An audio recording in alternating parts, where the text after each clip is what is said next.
The Kung Fu Kid. Wait a second. Why is this coming off? What? Oh, I'm not calling it that. Okay, so obviously this is a remake of the '84 classic, and the fact that it deals with Kung Fu instead of karate, yet uses the same name as the original film, kind of insulting. But if you can get past the whole name thing, you're in for a big surprise. I know I was. As much as I'd like to ignore that this is a remake, the fact is I can't. Because it really deals with the same principles, themes, and storytelling that the original had. Good thing is there are some obvious changes that benefit this film. The fact that Dre is an actual kid moving from Detroit to China is a much more drastic change than a Jersey teen moving to the San Fernando Valley. And also the fact that he has to deal with the language barriers, the differences in culture, and bullies at such a young age actually makes this a more dramatic setting. Also, Dre isn't a little asshole like Daniel-san was.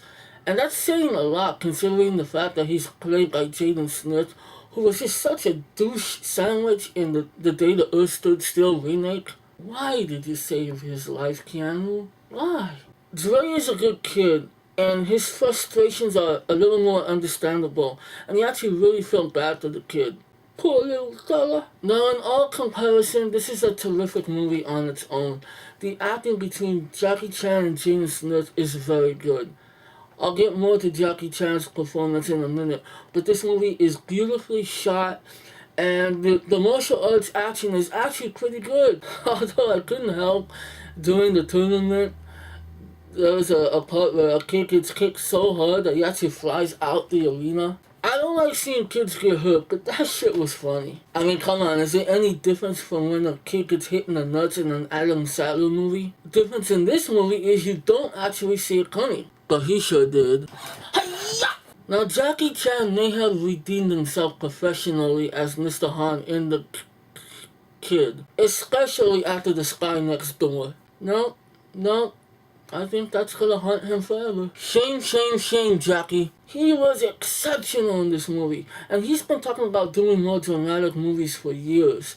And I think this may have paved the way for him to do that. His presence is amazing, and he has one very emotional scene that actually had me tearing up. I've never actually teared up while watching a Jackie Chan film until I saw Rush Hour 3 and I started seeing the legend's career being flushed down the toilet. I say give Jackie Chan an Oscar nomination, or at least give him an invitation to the Oscars. I also like how they focused on the philosophy of Kung Fu. I mean, it wasn't as deep as something like, let's say, the 36th Chamber of Shaolin, but it was nicely done for a big budget Hollywood movie. Now, even though the whole jack it on, jack it off, isn't this a PG-rated movie? Wasn't quite as effective as wax on, wax off. I like the lesson that it taught and how it directly affected the style of Kung Fu that Mr. Han was trying to teach Dre, or as he calls him, Yao Dre. This movie is wonderful, and I regret underestimating it during its theatrical run. And I know one friend in particular is gonna give me a big I told you so. But now that it's out for home viewing, I highly recommend it. A lot of people complain about the length of the film, but I had no problem with it. In fact, I think it was more effective because it gives you more time to get a feel for the characters and for the subject of Kung Fu. One aspect of Kung Fu was about patience and understanding, and I really felt that with this movie. At least I'm sure that's one aspect. I mean, they named the fighting styles after animals and insects, so why can't that be part of it? I felt good while watching this movie, and I felt even better by the time it was over. That doesn't sound good, does it?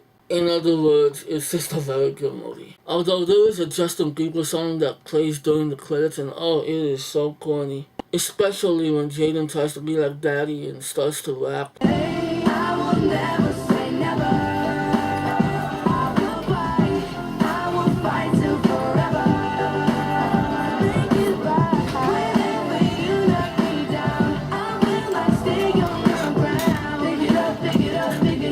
Really? My teeth hurts. Seriously, listen to that song. It's ridiculous. The cool thing is while you're being tormented, doing that song, there's actually production stills that occur during the credits that actually document the filming of the movie. And because of that, Will Smith managed to get himself on screen. Good for you, Will! Conceited bastard. 4 stars out of 5. Yes, it's not original, and it doesn't have any memorable lines like the original had. Get him a body bag! Yeah! But this certainly is the feel-good movie of the year. I freaking loved it, and I think you guys will too. Have a heart, people. This is Big Gabe for Stuff Burrito Entertainment. Saying, check out the kid.